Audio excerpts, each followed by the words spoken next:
The Lord be with you.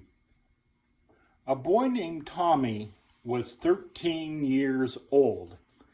He grew up with his brother in a very poor family not too far from downtown. Their dad was very sick and could not work. They had food to eat every morning and evening, but he and his brother both wore jeans with holes in their knees. Both boys had paper routes so that they could have some lunch money at school. One day in early spring, Tommy's dad called him to his room.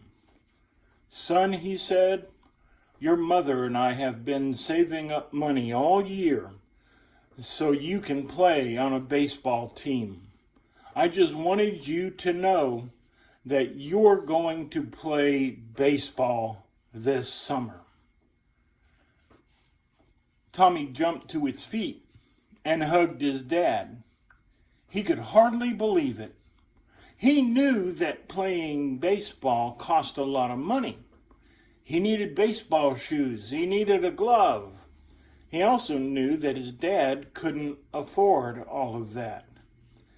He couldn't believe that his dad and mom had saved the money for the sign-up fee. But he knew that his dad said that he would get to play baseball this summer, and he trusted his dad's word. Tom immediately ran to the neighbors to see if he could cut their lawns and sweep their driveways. It didn't take too long for him to have enough money to buy some cleats. He tried them on to show his dad. He was so excited.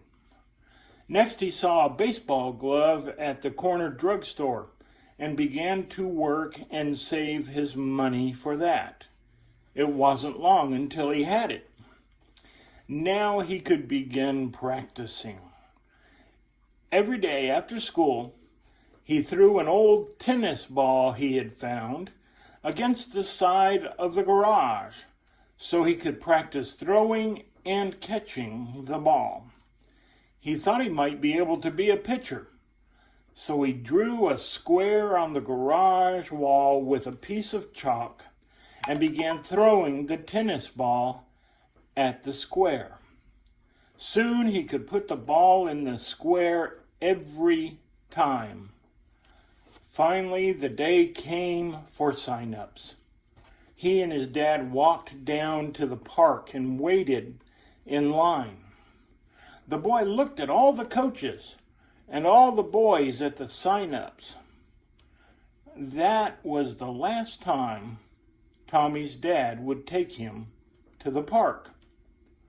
Right after sign-ups, his dad got extremely ill. He would lie in bed and wait for Tommy to get home after every game so he could hear all about it. Tommy's dad died. He never got to see him play in one game. But Tommy never forgot about the day his dad told him, "This summer, you're going to play baseball." Because his dad told him that, Tommy believed it. He trusted his dad.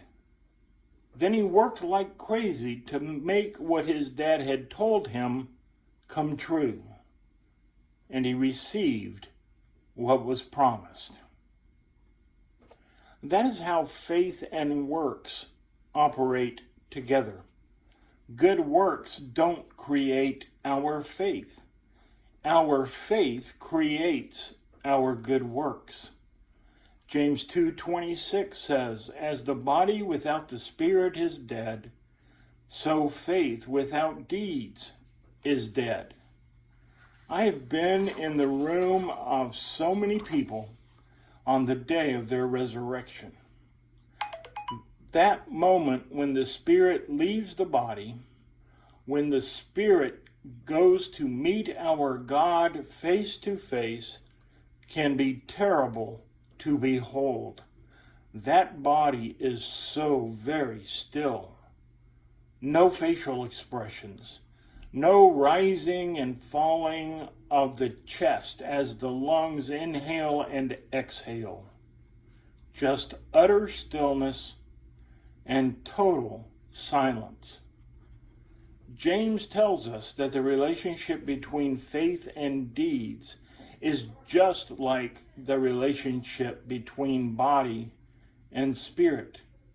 Faith without works is, well, we all know how that verse is finished. Eugene Peterson wrote about visiting a monastery. While on the way to the refectory for lunch, he and the monks he was visiting walked past a cemetery with an open grave. He asked one of the monks which member of the community had died recently. He was told, "Nobody. That grave is for the next one."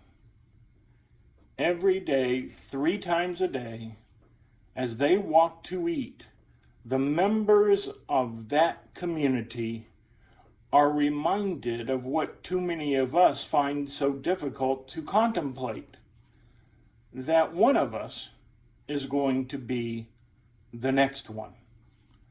On Ash Wednesday, we are reminded that from dust we were formed, and to dust we shall be returned. On Ash Wednesday, we contemplate our mortality. Are we living in the promises of God? Are we working for the promises of God? Faith and good works. Definitely a marriage made in heaven. Amen.